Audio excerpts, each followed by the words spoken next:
સરકારની મુખ્યમંત્રી ગ્રામ સડક યોજના અંતર્ગત બની રહેલા રસ્તાઓમાં મોટા પાયે ભ્રષ્ટાચાર થઈ રહ્યો હોવાનો કોંગ્રેસે આક્ષેપ કર્યો છે। કોંગી અગ્રણી શેરખાન પઠાણે આ મામલે આંદોલનની ચીમકી ઉચ્ચારી છે। ભરૂચ જિલ્લાના ટ્રાયબલ બેલ્ટ ઉપર આવેલ વાલિયા, ઝઘડિયા અને નેત્રંગ તાલુકામાં કરોડો રૂપિયાની ગ્રાન્ટ ફાળવાતા મુખ્યમંત્રી ગ્રામ સડક યોજના અંતર્ગત અનેક રસ્તાઓનું નિર્માણ કાર્ય ચાલી રહ્યું છે। જિલ્લા પંચાયત દ્વારા નિરામણ થઈ રહેલા રસ્તાઓના કામમાં ભ્રષ્ટાચારના આક્ષેપ થઈ રહ્યા છે। કોંગી અગ્રણી શેરખાન પઠાણે જણાવ્યું હતું કે વાલિયા તાલુકાના ભમાડિયા નજીક રસ્તામાં મેટલિંગ વગર રસ્તો બનાવી દેવામાં આવ્યો છે। આ ઉપરાંત સ્લેબ ડ્રેનના કામમાં પણ ખાઈકી થઈ હોવાના આરોપ મૂકવામાં આવ્યા છે। ટ્રાયબલ બેલ્ટના આંતરિયાળ રસ્તાઓના કામમાં ભ્રષ્ટાચાર ન અટકે તો આંદોલનની ચીમકી પણ ઉચ્ચારવામાં આવી છે। તો બીજી તરફ આ આક્ષેપો સામે હજુ જિલ્લા પંચાયતના શાસકો તરફથી કોઈ નિવેદન સામે આવ્યું નથી।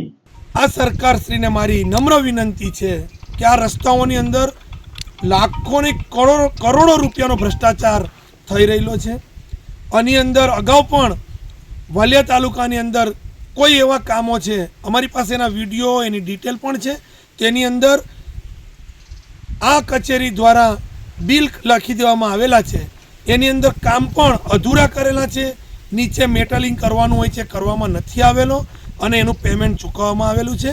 એવા ઘણા બધા રસ્તાઓ હાલમાં ચાલી રહેલા છે। હમણાં અમે લોકો ધોલેખામથી ઢેબાર ને ઢેબારથી કાકરપાડાનો જે રસ્તો છે એની ઉપર અમે લોકો આવ્યા છે ને આખા નેત્રંગ તાલુકાના તમામ રસ્તાઓના કામ ચાલી રહેલા છે, પણ 100% તમામ રસ્તાઓની ઉપર 100% ભ્રષ્ટાચાર થઈ રહેલો છે। કામોમાં ખૂબ મોટા પ્રમાણે ગેરરીતિ થઈ રહેલી છે।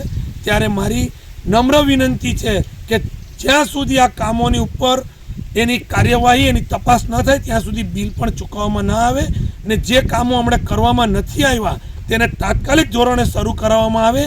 બ્રિજોની અંદર, સ્લેબ ડ્રેનની અંદર પણ ખૂબ મોટા પ્રમાણમાં એકદમ હલકી કક્ષાની રેતી જે પણા ટાઈપ છે તે વાપરવામાં આવે છે।